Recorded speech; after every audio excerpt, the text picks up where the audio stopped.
ये करता हूं, ये करता हूं। देखो दिखाई दे रहा है भक्त, भगवान, भक्त का मतलब होता है भगवान का आश्रय। अब वो ये जो सत साधनाएं हैं, असत नहीं है, पर इनका जो आश्रय हो गया वो डायरेक्ट भगवान के आश्रय से हट। अब हमारी टांगें मजबूत हैं तो हम परिक्रमा लगा रहे हैं, कल टांग टूट गई तो आश्रय भगवान का, उनके आश्रय से भगवत प्राप्ति होगी, कोई इनके आश्रय से थोड़ी। लेकिन अगर वो आश्रय लिया है तो फिर लगेगा हमसे कोई साधना ही नहीं हो रही, आप असंतुष्ट हो जाएंगे। एकमात्र भगवान का आश्रय। तभी कह रहे बिगड़ी जन्म अने की अब ही सुधरे आज, अभी इसी क्षण सुधार हो जाएगा, अभी इसी क्षण बात बन जाएगी। अनेक जन्मों की बिगड़ी क्या, आश्रय केवल प्रभु का, मामुपाश्रिता।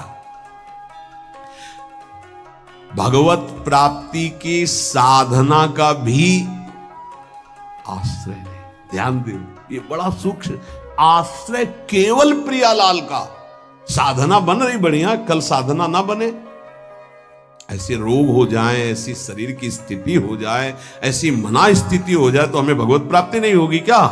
होगी। बोले क्यों होगी, तुमसे कोई साधन तो बनता नहीं। बोले हमने साधन का आश्रय नहीं लिया, हमने तो प्रियाजू का आश्रय लिया। सर्वेषु साधन वरेषु चिरम निराशा। बात समझना, ये आंतरिक है, आध्यात्मिक। भरोसा केवल प्रभु का, आश्रय केवल प्रभु का, इसी से भगवत प्राप्ति होती है। पूर्व में जब प्रथम बोलना शुरू हुआ था मुरारी से, उनसे यही आश्रय तत्व पर केवल चर्चा होती थी। आश्रय को समझिए, अगर आश्रय साधन का तो भोग साधन का होता है, साधन सुख का भोग होता है।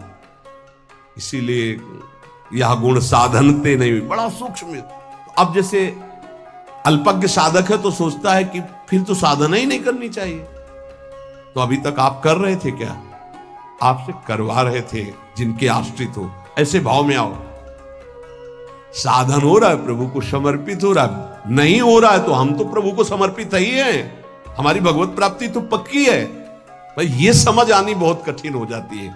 हम परिक्रमा लगाया है तो कह सकते हैं कि हम भगवत प्राप्ति कर सकते हैं, क्योंकि साधन का भरोसा है। अगर नहीं लगा पाए तो हमारे भरोसा में कमी हो जाएगी। आप आखिरी बात समझ लीजिए, यदि आपने अंदर से आश्रय हमारे प्रियालाल का ले लिया और कुछ नहीं बन रहा तो भगवत प्राप्ति हो जाएगी। हमारी बात समझ लेना, ये हम बहुत समझी सोची हुई बात कर रहे हैं। आश्रय आपका कहां है?